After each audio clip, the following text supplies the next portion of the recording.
Okay, Max. So we had, by the way, good to meet you. Where do you live? North Carolina, Boone, North Carolina. In Boone? Yes, Mhm. yes, yes. We had talked about that once. Yeah. Mhm. Ah, so in the discussion of ānāpānasati, many people get lost in the technique. Mhm. Okay. An example of that is both tennis and golf.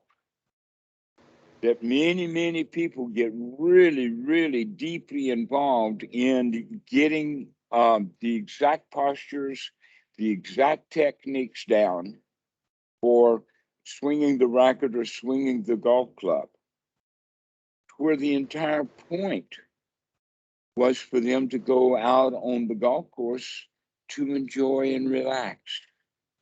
And now here they are struggling with the technique of swinging a golf club. Why? Because they want more out of golf, more than just having a joyful day. They want something else, and so it's all because of our desire that we want to develop techniques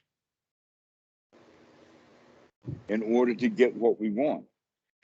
But the real point about it is that you can go and play golf without any technique and really enjoy the game, so long as you're not keeping score. You can enjoy the game. So, in a way, being in the present moment is no longer keeping score, but what score really is it's an issue of the past. You're bringing the past in and counting things up from the past and adding one more to it, not even recognizing that tomorrow, the point that you added today is now just old news. It's in the past. And Okay. so this is what scorekeeping is that it actually makes us unhappy and uncomfortable because it drives us to continue making new scores in order to feel good again. But that's not relaxation, that's keeping score. And something tells me that keeping score is not as relaxing, it's just simply relaxing with nothing to do. So the whole teaching of the Buddha can be summed up. In fact, he said this in a number of different suttas that one time recently we found four, I think, references to this, where the Buddha says is that both formerly and now I teach only one thing. Just one thing. That's all the Buddha teaches. Not complicated. We don't need libraries and libraries full of Dhamma books. He only teaches one thing, and that is dukkha, nirodha. Okay. Dukkha nirodha is the Pali that if you unpack that statement, it winds up being the Four Noble Truths. But the dukkha nirodha means to see the dukkha, to see the unrelaxed in the present moment. Whatever it is, it's not relaxed, or whatever it is, it's dirty. And all we have to do is just to relax it, or just throw it out. That's the way that we operate, is that whatever is keeping us from being relaxed in the present moment, we can throw that out and then we're relaxed. Imagine the idea of that you sit down on a standard, regular kind of chair, not much padding in it, plastic chair or something like that. And there happens to be a car, a baby, a toy car about this big, or maybe a marble or something, and you sit down on that marble, right? You can probably sit on that marble for a while, but it does become uncomfortable. And the better thing to do is to get up and take the marble out from under you, and then you can sit back down. And that's actually a very easy thing to do. It's actually easier to remove the marble than it is to continue putting up with sitting on Oh, okay. it. Okay. So the act of getting up and removing the marble and sitting back down is, in fact, one's right effort. That's part of the Eightfold Noble Path. But we can see that then there is dukkha and then dukkha nirodha. We took out the dukkha and to now we're okay. That's all there is to it. And when you unpack that, what that means then is that the third noble truth is being satisfied with the present moment. That, oh, I'm relaxed and I'm satisfied and everything is okay. Nothing magical, nothing mystical, nothing top drawer, nothing supernatural. Just I could sit and relax and develop that as a skill. Because as you know, when you develop something as a skill, you get really better at it. And very few people are skilled at relaxing. So you don't really know what I'm talking about until you, wow, how relaxed can we get? But the point is that we have to practice relaxation. So let us look at the second noble truth for a moment. And the second noble truth, which is normally understood to be greed, ill will, and delusion, roha, moha, dosa, are the Pali, and that the cause of suffering is something quite remarkable in the sense that it goes directly against the grain of all that society has taught you. But when you see the wisdom of this truth, then you're recognizing, wow, have I been lied to? Okay. And basically what this means is that the greed that causes dukkha, the ill will that causes dukkha, and the delusion around that, including the delusion that it is greed that causes dissatisfaction.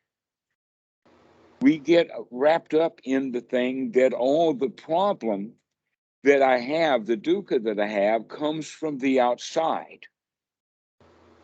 In other words, I get dissatisfied when he hits me, slaps me in the face, calls me a bully, calls me a dirty name, whatever like that. And I say I'm dissatisfied because of what he did, rather than recognizing, no, that I feel this dissatisfaction because I did not like what he did. That's the greed or the ill will. I don't like it. But if I can recognize that, oh, I don't like it, and I know that I don't like it because of this, that, and the other thing, and recognizing, hey, I'm in charge of my not liking. I don't have to not like it. But that's a choice that I'm making. But I made that choice so often over my whole lifetime that it's a very easy choice to make. Like it's very easy to sit down on that marble that this guy said. He called that marble a bully, set it on my chair, and I could sit down on it. Instead of just picking that marble up and throwing it off. That's not me. Okay. And then there is no problem. So we get started doing that as children. As a child, we are born and raised as a victim. A tender infant can't take care of itself at all. But you as an adult can. But you still expect other people to take care of you now the way that they took care of you when you were a kid. So if you get sick, you go to a doctor. If you have legal difficulties, you go to a lawyer. If you need some money issues, you go to an accountant. Okay. If you are unhappy and depressed, you go to a psychiatrist or the bar or something like that. But we're always going out to get a solution to the problem that actually is within the mind. That in fact, the whole fashion industry is built upon that. Cosmetic industry, the fashion industry, everything about that is built upon the fact that people are not satisfied with the way they are. They want to dress themselves up, make themselves look better, because they don't like who they are. Wow. That's actually the source of dukkha, is our own internal dissatisfaction, and the delusion is we can get something on the outside to help fix it. Oh, okay. Okay. And so this is the reason then that we have the Eightfold Noble Path, is there is a method to come out of our dissatisfactions and our wantings and our scorekeeping. Because we keep score on ourselves, and our score is never high enough. We always want to keep adding more and more and more because it ain't good enough yet. Well, when is it ever going to be good enough so that you can just relax? I've done all I needed to do. The job is done. I can sit down and just enjoy the moment. The day is over. So this is the actual teaching of the Eightfold Noble Path, is that we can bring ourselves to that state of relaxation. We can bring ourselves to a state of joy. We can bring ourselves to a state of well-being. And we can do that with practicing something that's different than what we normally practice. And normally what we practice is all the bad habits that we've had all along of, oh, please help me, I need help. Why do I need help? Because I want something that I can't get. And I'm unhappy and dissatisfied because I can't get what I want. Oh, please help me. Okay, that's the routine that we normally play inside. Mm-hmm. You're shaking your head like you've been there, done that. Yeah, every day. Okay.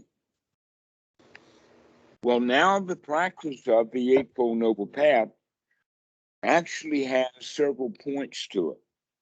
And one is that we begin to notice or understand through investigation that that whole way of doing things keeps me dissatisfied, when in fact I could drop all of that stuff and be satisfied in this present moment. Okay, that's one's right view, is that we can make a change, we can make a choice. Now, a lot of people have the understanding that one's right noble view is like a viewpoint or a worldview or a way of seeing things from a perspective or a position. Okay, sort of like a security camera is up there on the wall someplace, and it can pan back and forth around. And so people think that noble right view is like sitting up in the corner or something like that. But really what the word means is badly translated. It actually means not a view as a noun, but viewing as an action, as a verb. Okay. Okay, that viewing, we have to look, investigate. Investigating, it's noticing, noting, watching, looking, interrogating. That's what we mean by right view, is right viewing, not a viewpoint. And I used to wonder, well, what is one's right view? And the answer is no, there is no right viewpoint. It means that we are doing the aspect of investigation. It's the factor of wisdom, a factor of knowledge that is based upon repeated looking over and over and over again. So, what does over and over and over again mean?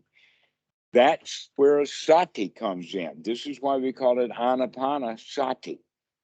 We also have the satipatthana, and we also have the Seven Factors of Enlightenment, the Jhana, which has sati as the first item on the list, as well as sati is a factor on the Eightfold Noble Path. So you'd think that the Buddha was on to sati somehow. And that's exactly right, because if you can't remember to perform the skills, then it doesn't matter what skill you have. If you forget to perform it at the right time that you need it, then that skill is of no value to you. And so sati is the number one item to remember, to remember, to remember, to remember. Well, what is it that we're going to remember? We're going to remember to wake up and be in the present moment. That's what we're going to remember.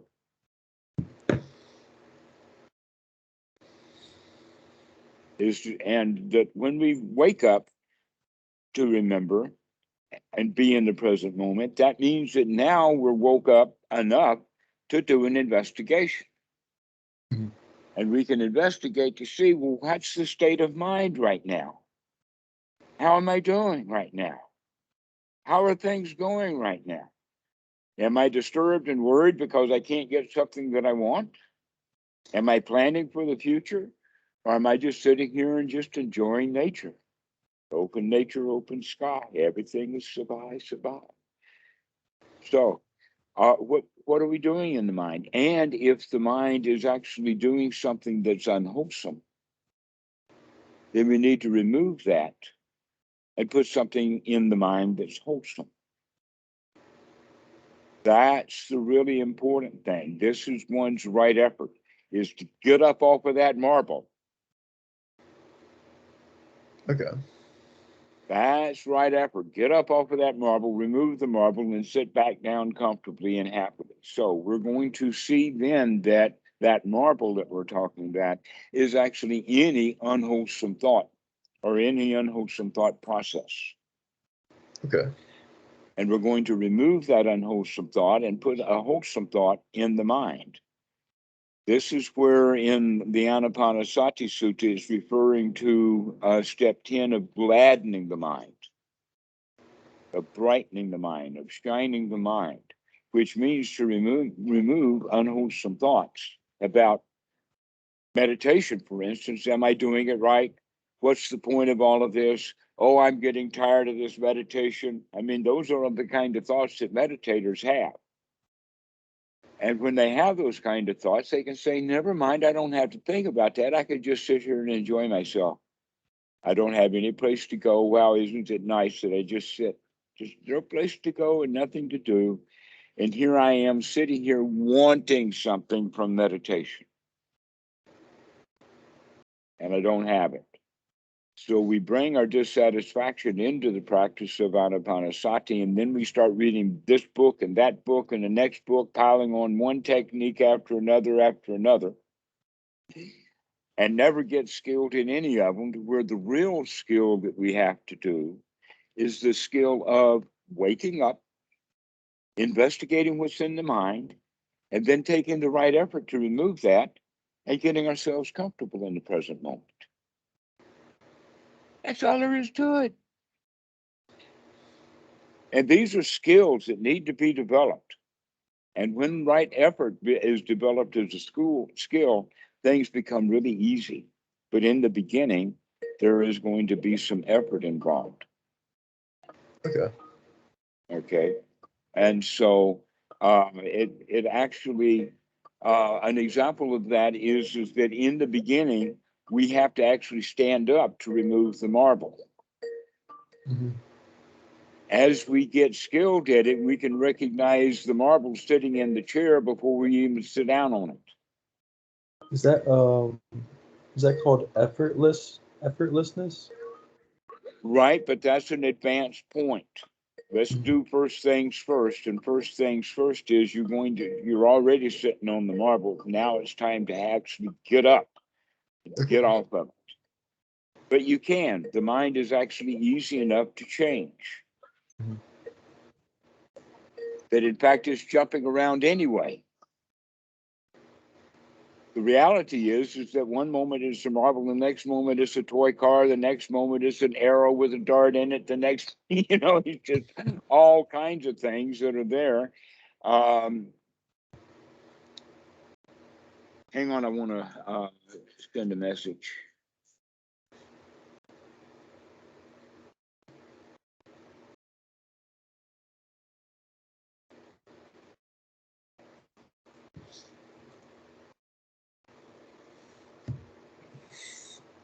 All right, Max, back with you now. So, as we continue on this practice with these three things of right effort, with right sati, and right view, or right looking, we begin to get success. We actually do begin to feel relaxed. That in fact, in the gladdening of the mind, which is part of the right effort, is to actually intentionally gladden the mind, to brighten it up, and to change the content of the mind from whatever was keeping us down. That is a skill that we can get immediate benefit from. And we begin to see that, which also means that we're beginning to build some confidence so that we can get it going. And when we start building that confidence, we're beginning to change our attitude. And so the fourth item on the list, samādhi, is to actually change the way we see things, to change our attitude. Be able to say, no matter what happens in the mind, no matter how obstructed it gets, no matter how dirty it gets, no matter how many marbles are sitting on that chair right now, I can clean them out. I can throw all of those marbles off the chair and sit down and relax. But that's an attitude that grows over time, because there'll be a lot of times when you say, oh no, that marble's too ugly. I have to sit on it. I can't move it. So there'll be times like that, but you'll recognize, oh no, I too can get rid of that. And so this is the actual practice that we're developing, is the practice of ānāpānasati, using, actually, the way to correctly say it is we're using ānāpānasati to fulfill the Eightfold Noble Path. But by fulfilling it, it turns it in or transforms it from a set of skills to be developed into a set of skills that are fully developed. And now they are fully developed as factors of enlightenment, the Jhana. So that we have unremitting mindfulness. We keep looking and we keep looking and we keep looking. We have unremitting investigation. We keep remembering and we keep looking. We keep remembering and we look. And then the effort becomes unremitting, but it's not effort now, it's energetic. It's easy to do because we're in the habit of doing it. We've got the skills going. And that gives us also that great relaxation, that great delight, great joy, and peace or rest. So relaxed has two qualities to it. It has both the enjoyment quality and also the at rest, at peace quality. And so this is also what you could say is the equanimity, and also the right organization of mind is a relaxed mind. And so this is the actual practice that we're looking for, but we can't get that relaxation while we're sitting on stuff that's uncomfortable. So the practice of ānāpānasati really is the skill of developing sati. That's the main thing that we're going to use. Okay. But also, step 9 is to do that investigation, to notice the states of mind, to know what thoughts are there, to know what's wholesome and unwholesome. And then step 10 of ānāpānasati is to gladden the mind, to change the mind, which is actually to remove the marble and set yourself a nice sit to set on. And then when you sit on it, the feelings are the feelings of safety, security, comfort, and satisfaction. And when you know that you can clean those marbles out and sit sound and relax anytime that you want to, now we have that confidence of, hey, I can handle marbles. Got no problem with marbles.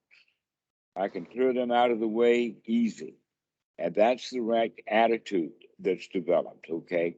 So that then is the sukha and the piti. The sukha is safety, security, comfort, and satisfaction.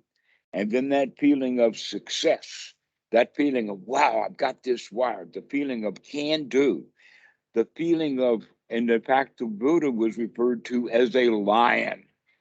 When you have the lion's attitude, that's the piti. the championship. An example is on the football game, at the big game where all the fans are there, and the guy makes a touchdown. What does he do immediately after he does the touchdown? Immediately after, let us say within the first 5-10 seconds after he actually makes the touchdown, what does he do? He starts cheer, like getting excited, putting his hands up. All right, he does this. He dances around. He's jumping for joy, literally. He's on fire. He just won, right? Mhm. This is the kind of feeling that we are all seeking our whole lives, that feeling of uplifting. Wow, we've got this. And yet you very rarely give yourself that experience. And even the football star that does it, he does it only when he makes a touchdown in front of 10,000 people. He can't just sit down and just feel that way. He's got to go do something in order to feel that way. But the important point is that he chose to feel that way. He could have, in fact, made that touchdown after so many of them say, boring. I'm so good at making touchdowns. What's the point of making another one? No, he doesn't have that. No, he's very happy and excited because he makes himself feel. In fact, he's still keeping score. And we get our good feelings from keeping score. But you are actually the one who created those good feelings. So why don't you keep score in a way that makes you completely successful so that then you feel that way? And what is the way that we're going to keep score? Never mind, start again. Back to zero again. That's the way we keep score is, wow, I won that one. And so in this present moment, we feel really, really good. That's the whole question of the practice of ānāpānasati. And this is the component with these feelings that bring together the qualities that are referred to as jhana. And when I say bringing together these qualities, I'm actually referring to the word samādhi, that the word samādhi means to bring together the factors. And the number one factor that we need is to be free from the hindrances, to be free from those marbles on the chair, to be free from all unwholesome thoughts. That's the number one item on the list. Because then we can, in fact, with that clean mind, develop that sukha, that feeling of safety and security and comfort and satisfaction that we would get sitting on that chair if it's got no marbles in it. And then you recognize that you can sit down like that anytime you want to. And that's where the last element is that piti, that I've got this wired. I can sit down without having to sit down on the marble every time I sit down. That's the way of looking at this practice. Okay, so let's now go and talk about the breath itself and where the breath plays an important part in this, because this is actually ānāpānasati, which means that if there is no other value in working with breath at all, it is that using the breath as an anchor to develop sati. Because sati is the number one skill that we need to develop, because right view, right viewing, right effort, and right attitude will follow along when the sati is strong. Okay. And so what we want to do is we want to develop a strong sense of sati with the breath.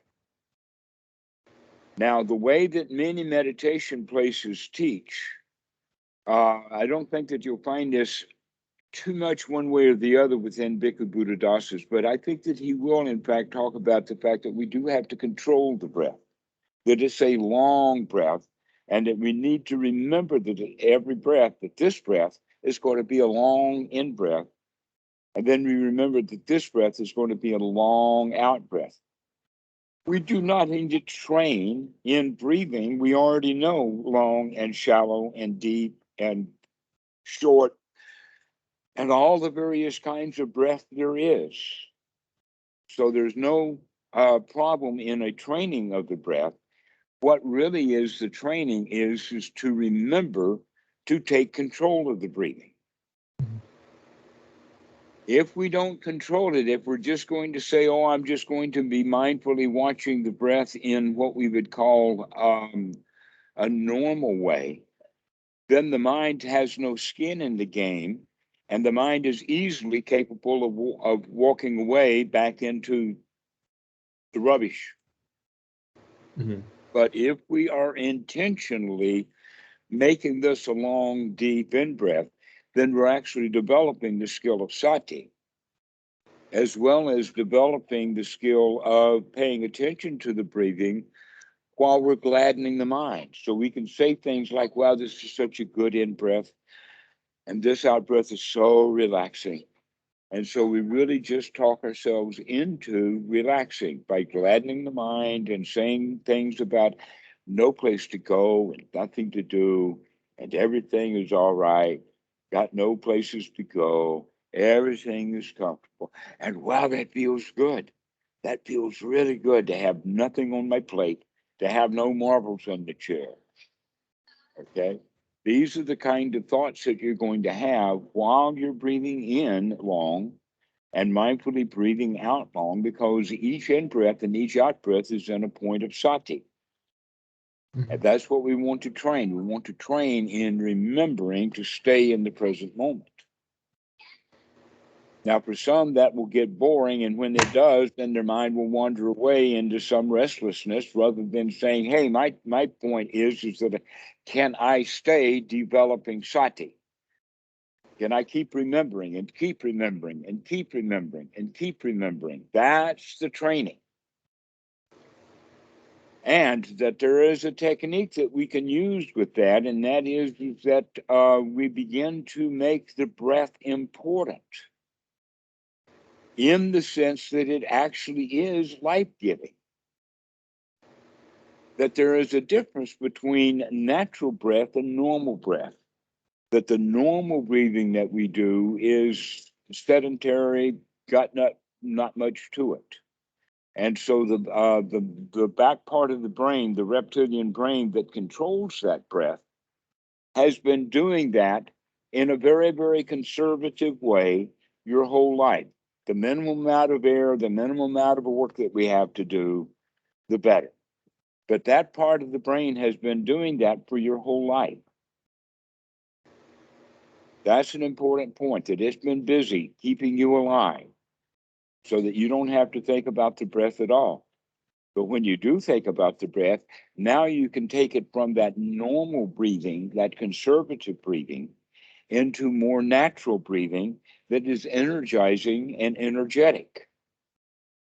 That you can actually breathe your way into feeling tingly alive, alert, vibrantly alive by taking long, deep, easygoing, relaxed in-breaths.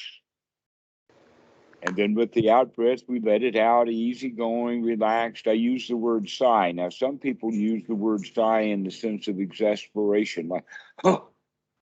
But I'm talking about it, know that it's much more like the Kung Fu Panda style of sigh.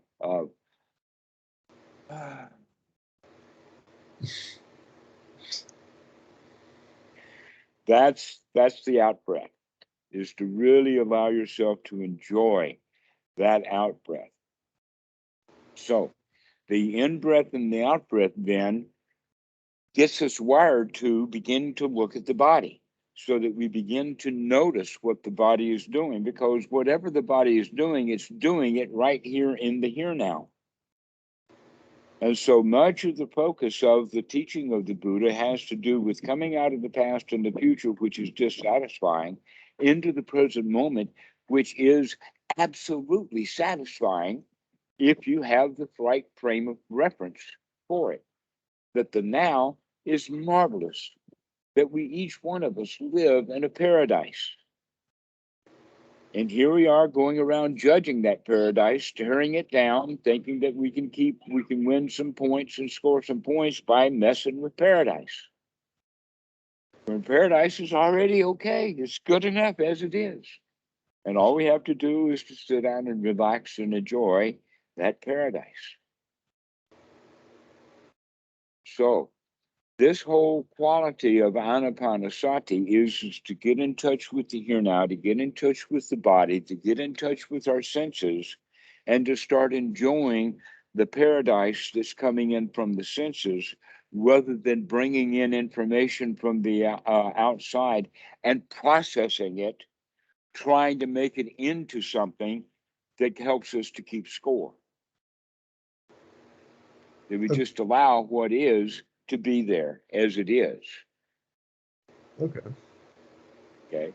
And we do that with one wholesome thought after another wholesome thought after another wholesome thought, which also can be used in the sense of that we normally spend our time in critical mind. But what is the critical mind? That's the mind that keeps score. That's the mind that sets up a set of boundaries and rules for a game, and then requires you to play the game.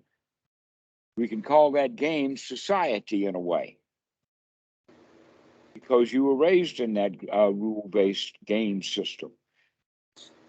That in fact, it starts off sometime before we go to school, but for sure by the time we go to school, every child is told to sit down, stop playing with your toys, stop enjoying your life, and learn your ABCs.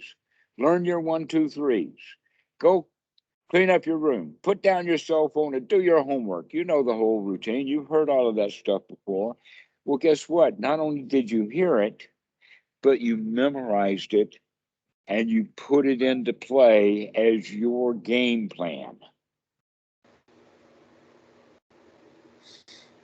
And now you're all keeping score, seeing, am I keeping score? Am I up to scratch, Daddy? And what is the daddy is whatever authority figures that we see above us. But the reality is, when you relax, you've got no authorities. There's nobody above you. You're a grown man now. You're the lion in this castle. You're the king here. That in fact, one of the expressions is everybody is a emperor. Everyone is an emperor of their own pile of dirt. The question is, are you going to be buried under your pile of dirt? Are you going to be struggling to get to the top of your pile of dirt? Or are you just going to sit on top of your world? And by the way, that emperor of your own pile of dirt, that pile of dirt is what? It's your past. Are you going to wallow in your past? Are you going to struggle with your past? Or are you going to sit on top of your world and get above it? And we have that opportunity every time we remember to have that opportunity. Is to look, where am I? Am I buried under my pile of dirt, or I'm sitting on top of my world? And you can change it that quick. You have to remember to. And that's the change of attitude. So it's actually quite an easy practice. The Buddha's teaching is not difficult. That's basically the whole thing. There's some more details for sure that can help us understand it, but this is basically it. It's an easy peasy practice. But it goes against the grain that has been developed over all of the years. It goes against all the old habits. So that means that we have to practice it over and over and over and over and over again, almost as if our life depended upon it, because your well-being is your life. How good do you feel is your aliveness. That it could be said that in fact that everyone has a death sentence. In 2 minutes, you're going to die. But you can have a reprieve. All you have to do is take the next breath. And you can postpone that 2-minute sentence. Have you ever heard of the expression, practice like your hair is on fire? No, Never heard of it. That's an old one from I don't remember where the reference is. I think it may be in the sutta in the Anguttara. But there is an old sutta that talks about practice like your hair is on fire. Now, what we can literally say is that practice like your life depends upon it. Practice like your breathing depends upon it. Okay? Imagine that you could, in fact, give the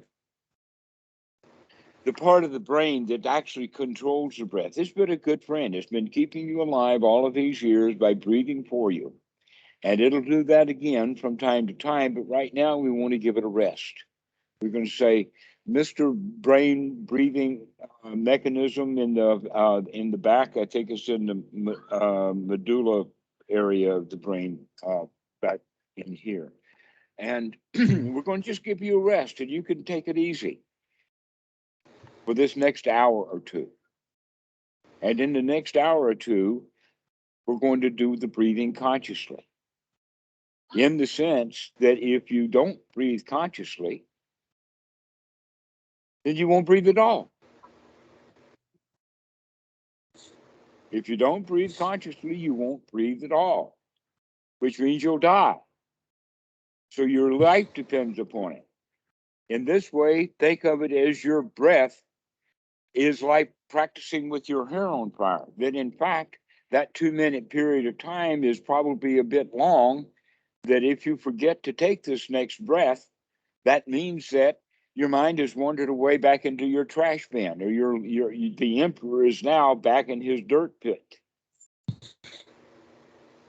But so long as we can stay on top of the world, that means that we can breathe consciously, and we remember that this is a long, deep, easy, comfortable, happy, easygoing breath. And the next breath is an out breath, a long, easygoing, happy, no place to go, nothing to do, relaxed out breath. And so this is the way that we practice and gain those skills. The skill of sati, the number one skill. Practice like your life depends upon, can you remember to take your next breath? So, Let's put some juice in the game. This is a game to play with yourself. This is probably the most wholesome game that I know of that you can play with yourself, is to play with yourself. Oh, I should remember this next breath. So that just throughout the day, all of a sudden, you'll just remember, but the remembrance and the deep breath come almost together in the same mind moment. It's almost like that the mindfulness comes in mindfulness, that this is a deep in breath. So the deep in breath starts, and then the mindfulness comes along rather than the other. That's why it's really easy. That's your right effort. In the old days, it took a lot of effort to remember to breathe deep. Now it's so energetic that you just do it automatically, because you remember to take those long, deep in breaths because they are so life-giving. So this is the way that we're going to change the attitude, is that I'm on top of this, and I'm going to keep this thing going. I'm going to bring to my life real life, life abundantly, as you could hear some people say, rather than a life of sitting on a bunch of marbles one after another. So this is the practice. And we don't have to worry about details like where to put the awareness. The question is can you keep your awareness going? Can you pay attention? Can you remember to pay attention? That in fact, that paying attention, you could say that the attention is the investigation, and the paying is the one's right effort. Because the paying attention has to do with the quality of making a change, of actually pay attention to those marbles so that you don't have to sit on them. We don't have to entertain unwholesome thoughts of the past. We don't have to keep score. We don't have to to do something in order to feel good. We could just sit here and feel good, feel like a champion. So this is a much more complete part of ānāpānasati without getting too bogged up into the finer details of what, let us say, overly skilled meditators could be doing.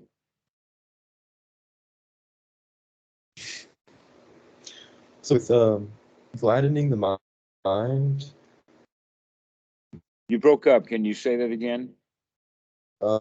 With gladdening the mind, you do that on each. You're inhaling the long breaths, and when you exhale the. Yes, and you do it whenever you remember to do it, just like you take a long, deep breath whenever you remember to take a long, deep breath. Okay. Yeah, you don't have to try to make it perfect. You do it when you can remember to do it, and you have the intention now to do it. You have the intention to remember, to pay attention to the breathing, that's where you're going to develop sati, to remember to gladden your mind. That's when you're going to develop right effort and right view. And together those things will bring upon the skill of right samasankappa, right attitude. Okay. Okay? This is not hard to do.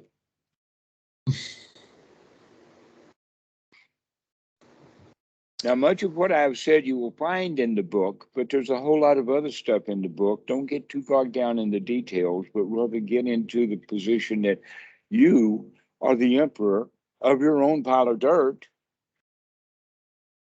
Come out of that dirt and use it as your mountain peak to sit on. It's your perch. Okay. Okay. All right, Max. Well, let's finish off now. Do you have any questions before we go?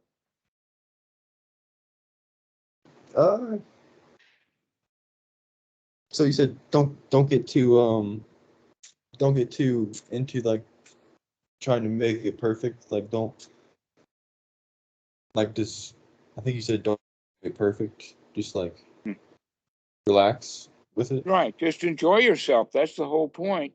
And as long as you're trying to make your relaxation perfect, it's not real relaxation. Real relaxation is you don't give a flip whether it's right or not. You're just relaxed. So with gladdening the mind, do you need to do that like 24/7 or? When you remember, we're developing sati here now. Don't go make some stupid rule.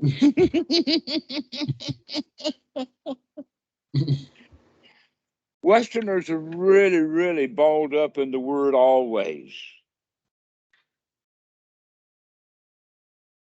No, just do it when you can remember it, but develop to remember it as a skill and use the breath to build it up. Always be easygoing, be forgiving for yourself, nurture yourself. Don't set any standards that you can fail at. Everything you do is okay. Gotcha. Okay? That the Buddha used the term, aha, I see you, Mara, which is a way of gladdening the mind right there, as opposed to, oh no, here it comes again.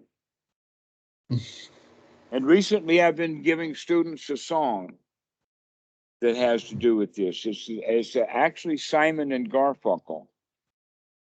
And the song is the sound of silence. But the first lines of the song is, hello, darkness, my old friend. I've come to talk with you again. Okay. So whatever dirt that you find in your mind, whatever darkness that shows up, don't treat it critically. Treat that darkness as an old friend, because it's always been an old friend for you. Why are you now making it an enemy? All right? Gotcha. Okay. So When you see those unwholesome thoughts, say, aha, I got you. Hello, darkness, my old friend. I see you again. That we're going to get in the mindset that we're capable of seeing our mistakes clearly so that we can learn from them, as opposed to avoiding our mistakes. Because if I can hide that mistake, it don't count on the score. Right? We're not keeping score. And because we're not keeping score, it's okay to look at the dirt. Hello, darkness, my old friend. What can I learn from you again? And so you can take that even relaxed. Aha, never mind. I can grow up. I can be happy. I don't have to worry about how dirty the dirt is. Back to nurturing. Nurture yourself rather than being critical. Stop having all of these rules.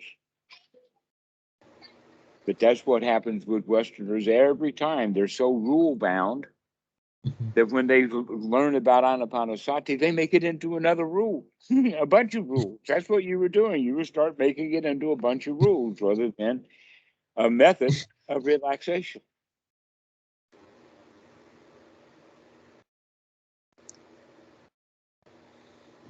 All right. You got that, huh? Excellent. Okay, we'll go practice that and we'll see you later. Awesome. Thank you. Thanks for the talk. Excellent. See you later, Matt. Enjoy your day. Enjoy Boone.